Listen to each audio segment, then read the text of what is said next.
Hello friends, automobile engines. Our new chapter is constructional and functional detail of component of IC engine. कि IC engine के जितने भी components हैं उसके function क्या है और उसका कंस्ट्रक्शन किस तरीके से होता है वो अब हमको समझना है।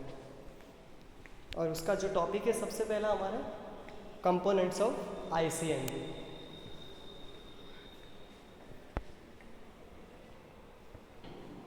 यहाँ पे आप सिलेंडर ब्लॉक जिसके अंदर पिस्टन, कनेक्टिंग रोड और क्रैंक्स आपको देख सकते हो। आज के प्रेजेंटेशन में हम पिस्टन, कनेक्टिंग रोड और क्रैंक्स के बारे में स्टडी करेंगे। उसके बाद आगे धीरे धीरे हम सभी इंजन के पार्ट्स के बारे में हम समझेंगे। तो सबसे पहले हम यहाँ पे पहले ये पूरा आईसी इंजन को हम देख सकते हैं यहाँ पे कि दो पिस्टन है जो टीडीसी के ऊपर है और दो पिस्टन बीच में जो है वो बीडीसी के ऊपर है। हम लेफ़्ट साइड से अगर शुरू करें तो लेफ़्ट साइड से जो हमने पहले जो भी पढ़ा हुआ है उसको अगर थोड़ा सा हम रिपीट करने की कोशिश करें तो यहाँ पे लेफ़्ट साइड पे जो पिस्टन है वो कहाँ पे है? टीडीसी पे है। सेकंड पिस्टन जो है लेफ़्ट से सेकंड वो बीडीसी पे है, थर्ड वाला भी बीडीसी पे और फोर्थ वाला कहाँ पे है? टीडीसी पे। तो इसका फायरिंग ऑर्डर जो होगा वो होगा 1, 3, 4, 2, यानी सबसे पहले पावर स्ट्रोक हमको फर्स्ट सिलेंडर में मिलेगा। सपोज कि अब यहाँ पे फर्स्ट सिलेंडर जो है उसमें पावर स्ट्रोक चल रहा है। ऐसा हम समझे कि अब पिस्टन कहाँ पे आएगा? टीडीसी से बीडीसी। ऐसा आप समझे तो यहाँ पे फर्स्ट सिलेंडर जो है तो फायरिंग ऑर्डर के हिसाब से फर्स्ट सिलेंडर जो है उसमें क्या आएगा तो क्या वो पावर स्ट्रोक। उसके बाद थर्ड में आएगा, यानी थर्ड में अभी कंप्रेशन स्ट्रोक चल रहा है। तो जो फोर्थ वन है उसमें सक्शन स्ट्रोक चल रहा होगा और सेकंड जो सिलेंडर है इसमें क्या चल रहा होगा तो क्या उसमें एग्जॉस्ट स्ट्रोक अब चल रहा होगा। ओके, तो अब हम समझ सकते हैं कि फायरिंग ऑर्डर क्या होगा 1, फिर उसके बाद 3, उसके बाद 4 और उसके बाद 2। जो पिस्टन है यहाँ पे आप देख सकते हो कि पिस्टन का जो टीडीसी है उसके ऊपर वाल्व्स है। तो वाल्व्स के बीच में माइनर गैप है जिसको हम क्लियरेंस वॉल्यूम कहते हैं। और पिस्टन टीडीसी से बीडीसी की तरफ जो ट्रैवल करता है उसके बीच में जो उसका ट्रैवलिंग जो लेंथ है उसको हम क्या कहते हैं? स्ट्रोक लेंथ कहते हैं। पिस्टन कनेक्टिंग रोड से जुड़ा हुआ है और कनेक्टिंग रोड जो है वो बिग एंड बेरिंग से क्रैंकशाफ्ट के साथ जुड़ी हुई है। आज का जो लेक्चर है उसमें हम प्रैक्टिकल भी देखेंगे और थ्योरेटिकल भी देखेंगे। यहाँ पे आप आईसी इंजन के जो बेसिक पार्ट है उसको आप देख सकते हो।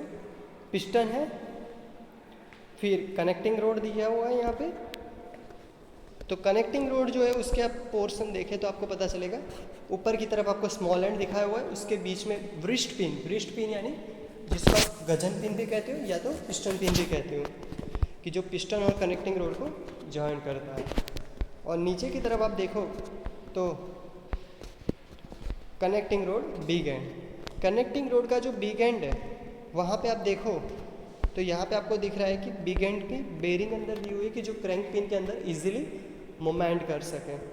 और यहाँ पे बिग एंड बोल्ट दिए हुए हैं। अब उसके बारे में हम आगे समझते हैं। तो यहाँ पे पिस्टन के बारे में दिखाया हुआ है कि पिस्टन कि जिसके बारे में मैं आपको पूरा प्रैक्टिकली भी दिखाऊंगा कि उसका हेड किसको कहते हैं, कहाँ है। ठीक है, तो यहाँ पे आपको जो पिस्टन के ऊपर का जो सेगमेंट दिख रहा है उसको आप पिस्टन हेड कहते हो। फिर पिस्टन हेड से लेके जो ये पहली रिंग है वहाँ तक का जो सेगमेंट है उसको आप क्या कहते हो? टॉप लैंड कहते हैं। अब यहाँ पे फर्स्ट रिंग दी हुई है और यहाँ पे सेकंड रिंग दी हुई है। ये जो दोनों रिंग है उसको आप क्या कहते हो? Compression ring. और यहाँ पे नीचे जो तीसरी रिंग दी हुई है जो साइन वेव की तरीके से ऊपर नीचे जिसको आप ऑयल स्क्रैपर रिंग कहते हो। अब यहाँ पे हम देख सकते हैं कि दोनों कॉम्प्रेशन रिंग की जो गैप है वो एक ही साइड दी हुई है। तो आपको पहले एक बताई हुई है चीज़ और यहाँ पे एक क्वेश्चन पूछ रहा हो कि जो आपको मुझे मैसेज में देना पड़ेगा। पर्सनल मैसेज कर सकते हो या तो मुझे यहीं पे यूट्यूब पे भी रिप्लाई दे सकते हो कि यहाँ पे जो गैप दी हुई अगर दोनों पिस्टन रिंग की गैप एक ही साइड होगी तो क्या हो जाएगा? क्यों हमको कंप्रेशन रिंग एक से ज़्यादा रखनी पड़ती है? क्योंकि अगर यहाँ पे कंप्रेशन रिंग जो है उसकी गैप दोनों एक ही साइड रह जाएगी, ये दोनों पीस, तो क्या हो जाएगा, ये आपको मुझे आंसर देना है। और यहाँ पे ऑयल स्क्रैपर रिंग नीचे दी हुई है कि जो क्या करेगी, पूरी सिलेंडर के अंदर लुब्रिकेट करेगी, ऑयल स्क्रैप करेगी, जिसकी वजह से piston can easily reciprocate into the cylinder. और यहाँ पे आपको जो दिख रहा है ये जो होल है राइट साइड, वो क्या है, तो कि गजन पिन के लिए दिया हुआ है। यहाँ पे आप पिस्टन देख सकते हो इजीली कि बीच में गजन पिन है। यहाँ पे ऊपर की दो रिंग है, यहाँ पे आप देख सकते हो वो कंप्रेशन रिंग है, और नीचे की जो रिंग है वो क्या है, ऑयल स्क्रैपर। ऑयल स्क्रैप यानी क्या, ऑयल को ऊपर नीचे करना, जिसकी वजह से वो जो पिस्टन है वो सिलेंडर के अंदर इजीली क्या हो सके, ऊपर नीचे यानी रेसिप्रोकेट हो सके। अब हम कनेक्टिंग रोड के बारे में समझते हैं। यहाँ पे आपको कनेक्टिंग रोड दिखाया हुआ है डिफरेंट टाइप्स ऑफ। ये कनेक्टिंग रोड के नोमेनक्लेचर है यहाँ पे, कि अंदर का जो होता है सबसे ऊपर का आपको दिख रहा है वो क्या है, तो क्या स्मॉल एंड है, बीच में यहाँ पे आई सेक्शन दिया हुआ है जिसको आप आई बीम या तो आई सेक्शन बोलते हो, ठीक है।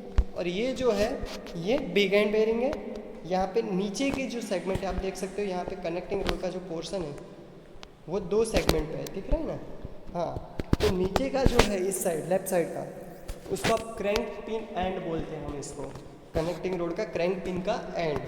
और ये पूरा जो गोल है जिसको हम क्या बोलते हैं, कनेक्टिंग रोड बिग एंड कहते हैं। और यहाँ का जो सेगमेंट है जिसको हम आई सेक्शन कहते हैं, और ये जो सेगमेंट है जिसको हम कनेक्टिंग रोड स्मॉल एंड कहते हैं।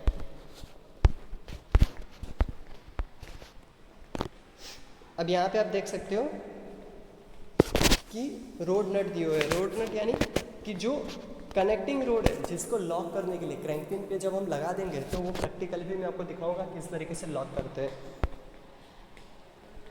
यहाँ पे क्रैंक शाफ्ट दी हुई है, आप क्रैंक शाफ्ट देख सकते हो यहाँ पे कि बीच बीच में यानी कि मेन जहाँ से लाइन जा रही है तो आप देखो तो जो बीच में से जितने पॉइंट जा रहे हैं तो लेफ्ट से हम काउंट करें तो 1, फिर ये 2, फिर ये 3, फिर ये 4 और ये 5, इस तरीके से। तो यानी कि ये जो है पाँचों पाँच वो मेन जर्नल है, ठीक है। यहाँ पे लिखा हुआ है मेन बेरिंग यानी कि जिसको हम मेन जर्नल कहते हैं। और ऊपर की तरफ आप देख सकते हो कि जो लिखा हुआ है क्रैंक वेव। क्रैंक वेव यानी क्या कि जो क्या है काउंटर वेट्स है। काउंटर वेट्स किसके लिए होते हैं, तो कि वो जो क्रैंक शाफ्ट है जहाँ पे क्रैंक पिन है, जहाँ पे कनेक्टिंग रोड लगने वाला है, तो उसके ऑपोजिट भी उतना बैलेंसिंग वेट होना ज़रूरी है, तभी तो वो बैलेंस हो पाएगा। उसके लिए काउंटर वेट्स बैलेंसिंग के लिए होते हैं। और नीचे जो लिखा हुआ है वो है पिन बेरिंग। यहाँ पे पिन बेरिंग आप देख सकते हो जिसको हम क्रैंक पिन कहते हैं। ये एक फर्स्ट, ये नीचे की तरफ सेकंड, ये 4, थर्ड एंड ये 4, इस तरीके से। ये हम प्रैक्टिकल भी मैं आपको बताऊंगा अभी। अब यहाँ पे आप क्रैंक शाफ्ट देख सकते हो जिसके अंदर पूरा लिखा हुआ है कि क्या है। एक जगह पे फ्लाईव्हील लगेगा, वो फ्लाईव्हील का फ्लैंज है लेफ्ट साइड। फिर ऊपर ऑयल पैसेजेस दिखा हुआ है कि लुब्रिकेशन करने के लिए। क्या आपको बताया कि सिलेंडर वॉल पे जो लुब्रिकेशन करना है तो वो यहाँ से होगा। वो लुब्रिकेटिंग सिस्टम कैसे काम करते हैं वो आपका आगे का चैप्टर है जिसमें हम समझाएंगे कि लुब्रिकेशन किस तरीके से होता है। ये बैलेंस होल है, क्रैंक शाफ्ट जो भी है आप जब वीडियो देखोगे तो उसमें आपको दिखेगा कि क्रैंक शाफ्ट के अंदर होल्स होते हैं, तो वो जो काउंटर वेट्स के ऊपर जो होल होते हैं वो क्या क्रैंक शाफ्ट को बैलेंस करने के लिए होते हैं। मेन जर्नल है यहाँ पे, और यहाँ पे काउंटर वेट्स, और नीचे की तरफ आप देखो तो ये जो है यहाँ की तरफ आपको नीचे की तरफ जो दिख रहा है वो क्रैंक पिन है। और क्रैंक पिन के अंदर जो होल है वो क्या करेगा, लुब्रिकेट करेगा ऊपर की तरफ। यहाँ पे सिंगल सिलेंडर इंजन की क्रैंकशाफ्ट और कनेक्टिंग रोड दिखाया हुआ है। ये मैं आपको दिखाऊंगा प्रैक्टिकल की क्या है। अब हम वीडियो की तरफ आगे बढ़ते हैं कि वीडियो किस तरीके का है, ठीक है। प्रैक्टिकल की तरफ आगे बढ़ते हैं।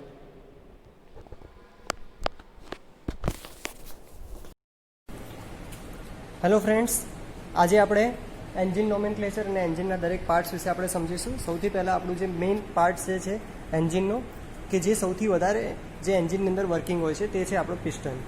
બરાબર. હવે પિસ્ટનની અંદર સૌથી પહેલાં આપણે સમજીએ તો કે આ જે છે એ પિસ્ટનનો હેડ છે. જે પિસ્ટનનો હેડ છે કે જે સૌથી વધારે જે કમ્બસ્ટન પ્રોસેસ જે થતી હોય તેની સૌથી વધારે હીટિંગ ઇફેક્ટ ક્યાં આવતી હોય છે તો કે હેડ ઉપર આવતી હોય છે.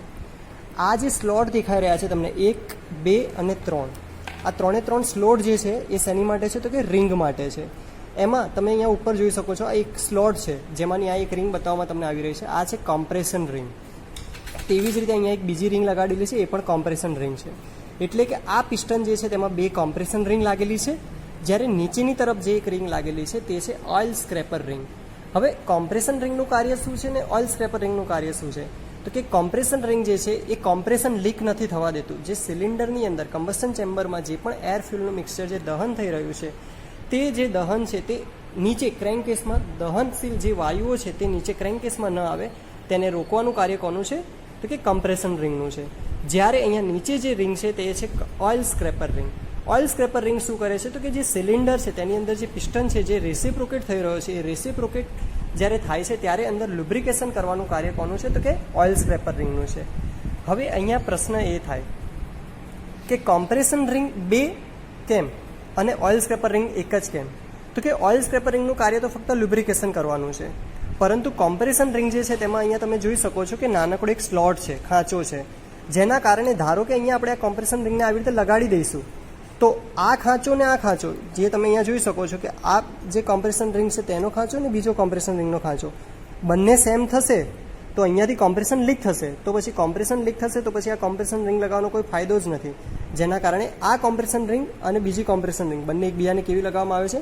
ઓપોઝિટ લગાવવામાં આવે છે. અને આને રિંગ ઓપનર વડે અહીંયા લગાવવામાં આવે છે અને રિંગ ઓપનર વડે તેને ખોલવામાં આવે છે. બરાબર.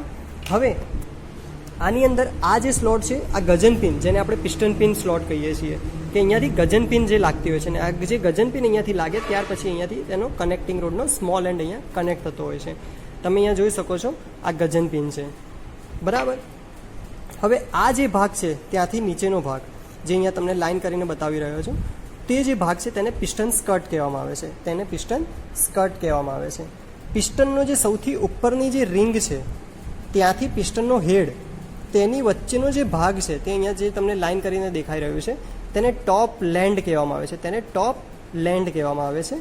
જ્યારે અંદર જે જગ્યાએ રિંગ લાગે છે તે જે ખાંચો છે તેને રિંગ ગ્રુવ કહેવામાં આવે છે. તેને શું કહેવામાં આવે છે? Ring groove. ત્યાર પછી આ જે પહેલી રિંગ અને બીજી રિંગ તેની વચ્ચેની જે ગેપ છે, પહેલી રિંગ અને બીજી રિંગ, તેને આપણે રિંગ સ્લોટ એટલે કે રિંગ લેન્ડ આપણે તરીકે ઓળખીએ છીએ. તેને આપણે રિંગ લેન્ડ તરીકે પણ ઓળખીએ છીએ. એટલે કે અહીંયા ટોપ લેન્ડ એ જે પિસ્ટન હેડ અને પહેલી રિંગ તેની વચ્ચેની જે જગ્યા છે, અને પહેલી રિંગ અને બીજી રિંગ વચ્ચે જે છે તેને આપણે રિંગ લેન્ડ કહીએ છીએ. બીજી રિંગ અને ત્રીજી રિંગ વચ્ચે પણ જે છે તેને પણ આપણે શું કહીશું? રિંગ લેન્ડ કહીશું. આ જે છે એ શું છે? ગજન પિન માટેની જગ્યા છે, એટલે કે ગજન પિન સ્લોટ છે. જ્યારે આ પોર્શનને આપણે શું કહીએ છીએ? Piston skirt. જ્યારે અંદરનો જે પોર્શન છે જેને આપણે પિસ્ટન બેરલ તરીકે ઓળખીએ છીએ. એટલે કે આ તમે પિસ્ટન વિશે તમને ખબર પડી ગઈ હશે. તો હવે આ જે છે પિસ્ટન એ શું છે તો કે એલ્યુમિનિયમથી બનેલો હોય છે. બરાબર. પહેલાંના સમયમાં કાસ્ટ આયરનનો બનાવવામાં આવતો હતો, અત્યારે એલ્યુમિનિયમનો બનાવવામાં આવે છે. હવે આ ગજન પિન છે. ગજન પિન કે જે પોતે કાસ્ટ આયરનની બનાવવામાં આવે છે. આનાથી આગળ સમજીએ તો કે કનેક્ટિંગ રોડ. તો કે કનેક્ટિંગ રોડ જે છે એ ફોર્જ સ્ટીલનો બનેલો હોય છે. કનેક્ટિંગ રોડ ઓટોમોબાઈલનો એક એન્જિનનો એક એવો ભાગ છે કે જેનો આ જે સ્મોલ એન્ડ છે એ પોતે રેસિપ્રોકેટ થતો હશે, જ્યારે નીચેનો જે પોર્શન છે એ રોટેટ થતો હશે. એટલે કે કનેક્ટિંગ રોડ કે જેની મોશન ઓસિલેટરી મોશન તરીકે ઓળખવામાં આવે છે. કનેક્ટિંગ રોડની મોશનને ઓસિલેટરી મોશન. પિસ્ટન જે હતો એ રેસિપ્રોકેટ થતો હતો સિલિન્ડરમાં, જ્યારે કનેક્ટિંગ રોડનો સ્મોલ એન્ડ એ પિસ્ટનની અંદર ગજન પિન વડે કનેક્ટ થાય છે આવી રીતે. બરાબર. અને અહીંયાથી ગજન પિન આવી રીતે અંદર કનેક્ટ થશે અને કનેક્ટિંગ રોડ અંદર જોડાઈ જશે. અને ત્યાર પછી આવી એક રચના તૈયાર થાય છે કે જેની અંદર તમે જોઈ શકો છો કે પિસ્ટન, પછી ગજન પિન અને કનેક્ટિંગ રોડ. આટલે સુધી તમને ખબર પડી ગઈ હશે. બરાબર. જ્યારે કનેક્ટિંગ રોડ જે છે એ શેનો બનાવવામાં આવે છે? આઈ સેક્શનનો બનાવવામાં આવે છે. એટલે કે અહીંયા કનેક્ટિંગ રોડનો આ સ્મોલ એન્ડ છે, કનેક્ટિંગ રોડનો આ બિગ એન્ડ છે. આ નીચેનો જે ભાગ છે એને કનેક્ટિંગ રોડ કેપ કહેવામાં આવે છે. હવે વચ્ચેનો જે સેક્શન છે એ પોતે આઈ સેક્શનનો બનાવવામાં આવે છે. આઈ સેક્શનનો એની માટે બનાવવામાં આવે છે કારણ કે તે પોતે ઇનર્શિયા ફોર્સને ઘટાડે. હવે આપણે આગળ સમજીએ તો કે આખો યુનિટ આપણે સમજીએ તો કે અપાચે, જે તમે નામ સાંભળ્યું જ હશે કે અપાચે જે બાઇક છે તેનું આખું આ યુનિટ છે, જેમાં ઉપર પિસ્ટન છે. અહીંયા તમે ધ્યાનથી જુઓ તો તમને ગજનપિન દેખાશે અંદર. આ કનેક્ટિંગ રોડ છે, કનેક્ટિંગ રોડનો સ્મોલ એન્ડ, કનેક્ટિંગ રોડનો બિગ એન્ડ અને આખી ક્રેન્કશાફ્ટ છે, તમે અહીંયા જોઈ શકો છો. બરાબર. હવે આ આખા યુનિટમાં તમે હવે સમજી ગયા હશો કે આ ક્રેન્કશાફ્ટ છે આવી રીતે ગોળ ગોળ થતી હશે અને પિસ્ટન પોતે અપડાઉન થતો હશે. હવે આ પિસ્ટન કેવી રીતે અપડાઉન થાય છે ને એ આપણે આગળ સમજીએ. હવે સૌથી પહેલી બીજી વસ્તુ સમજીએ તો કે આ છે એ અપાચે બાઇક જે છે તેની આ કેમ્પશાફ્ટ છે. કેમ્પશાફ્ટ શું કરે છે તો કે વાલ્વને ઓપન ક્લોઝ કરવાનું કાર્ય કરે છે. જેની અંદર આ છે એ કેમ છે, જેની ઉપર તમે જોઈ શકો છો કે અહીંયા સુધી રોટરી છે એટલે કે ગોળ છે, પરંતુ અહીંયા ઉપર આવે છે એટલે પોતે લોબ ઉપર આવે છે. લોબ એટલે એક ઊંચાઈ ઉપર આવે છે, જ્યાંથી એક પુશ રોડ વડે એ પોતે આ એક રોકર શાફ્ટ છે. કે રોકર શાફ્ટ શું છે તો કે રોકર શાફ્ટ અહીંયાથી ત્રાજવા જેવું કામ કરે છે કે એક બાજુનો ભાગ ઉપર જશે તો બીજી બાજુનો ભાગ નીચે આવશે. એટલે કે એક બાજુનો ભાગ ઉપર જશે એટલે કે આ રોકર આમનો જે રોકર છે તેમાંથી આ ઉપર જશે તો એક બાજુનો ભાગ નીચે આવશે અને તરત જ એ પોતે વાલ સિલિન્ડરમાં શું થશે, ઓપન થશે. એટલે કે ઓપન ક્લોઝ કરવાનું કાર્ય કોનું છે તો કે કેમ્પશાફ્ટનું છે. હવે આ અહીંયા બે વાલ છે. હવે આ બે વાલ તમે ધ્યાનથી જોશો તો તમને ખબર પડશે કે બંને વાલના ડાયમેન્શન અલગ અલગ છે, એટલે કે બંને વાલના માપ અલગ અલગ છે. જેમાં આ વાલ અને આ વાલ તો એક જ એન્જિનના છે, બરાબર, પરંતુ બંને વાલના માપ અલગ અલગ કેમ છે તો કે આ જે વાલ છે જેની સાઇઝ ડાયામીટર મોટો છે, આ છે તેનો ડાયામીટર નાનો છે. અહીંયા પ્રશ્ન થાય કે આવું કેમ? તો સૌથી મેઇન વસ્તુ એ છે કે જ્યારે સક્શન સ્ટ્રોક ચાલતો હોય છે ત્યારે પિસ્ટન ટીડીસીથી બીડીસી તરફ આવે છે, ત્યારે વેક્યુમ ક્રિએટ થાય છે અને વેક્યુમ ક્રિએટ થાય ત્યારે આઉટસાઇડ પ્રેશર એટલે કે સિલિન્ડરની બહારના પ્રેશર કરતાં સિલિન્ડરની અંદરનું પ્રેશર વધારે નહીં પરંતુ ઓછું હોય છે, જેના કારણે અંદર સિલિન્ડરની અંદર એરફિલ મિક્સચર એ પોતે દાખલ થાય છે. પરંતુ જે સિલિન્ડરની અંદર એરફિલ મિક્સચર ઇઝીલી અને સારી રીતે દાખલ થઈ શકે અને ટોટલ વોલ્યુમ જેટલું જ એટલે કે ટોટલ વોલ્યુમ જેટલું જ અંદર સિલિન્ડરમાં દાખલ થઈ શકે તેની માટે ઇનલેટ વાલ્વ હંમેશા એક્ઝોસ્ટ વાલ્વ કરતાં મોટો આપવામાં આવે છે. જ્યારે એક્ઝોસ્ટ વાલ્વ નાનો એટલે આપવામાં આવે છે કારણ કે પાવર સ્ટ્રોક પછી જે જર્ક આવે છે અને પિસ્ટન બીડીસીથી ક્યાં જાય છે તો કે ટીડીસી તરફ. એટલે કે પિસ્ટન બીડીસીથી જ્યારે ટીડીસી તરફ ટીડીસી તરફ જાય છે તેના કારણે અપવર્ડ થ્રસ્ટના કારણે સિલિન્ડરની અંદર રહેલા exhaust gases automatic exhaust valve મારફતે બહાર નીકળી જાય છે, જેના કારણે એક્ઝોસ્ટ વાલ્વ હંમેશા ઇનલેટ વાલ્વ કરતાં નાનો આપવામાં આવે છે. અત્યારના ઘણા બધા એવા એન્જિન હોય છે કે જેમાં 3 વાલ્વ એન્જિન હોય છે. તો 3 વાલ્વ એન્જિનમાં હવે તમને એવું થાય કે કયો વાલ્વ હશે, આમાં ત્રીજો વાલ્વ કયો હશે, પરંતુ 2 વાલ્વ ઇનલેટ વાલ્વ હોય છે જ્યારે 1 વાલ્વ એક્ઝોસ્ટ વાલ્વ હોય છે. તો અત્યારની કેટલીક કાર્સ એવી છે કે જેમાં 4 વાલ્વ એન્જિન આવે છે. તો 4 વાલ્વ એન્જિનમાં શું હશે તો કે 2 જે વાલ્વ હશે એ ઇનલેટ હશે, 2 એક્ઝોસ્ટ હશે, પરંતુ જે ઇનલેટ હશે એ મોટા હશે અને એક્ઝોસ્ટ હશે પોતે નાના હશે. ચાલો આપણે અત્યારે પિસ્ટનનું વર્કિંગ કેવી રીતે થાય છે એ સમજીએ. આપણે અહીંયા જોઈ શકીએ છીએ કે આ જે સિલિન્ડર છે, આ સિલિન્ડર હેડ છે અને અંદર આ પિસ્ટન છે. આપણે આનો વર્કિંગ જોઈએ તો કેવી રીતે, તો તમે જોઈ શકો છો અહીંયા કે પિસ્ટન કેવી રીતે અંદર રેસિપ્રોકેટ થઈ રહ્યું છે. પિસ્ટન જે સૌથી ઉપર જ્યારે પહોંચશે એ એનું ટીડીસી છે ને પિસ્ટન જે સૌથી નીચે આવે છે એ એનું બીડીસી છે.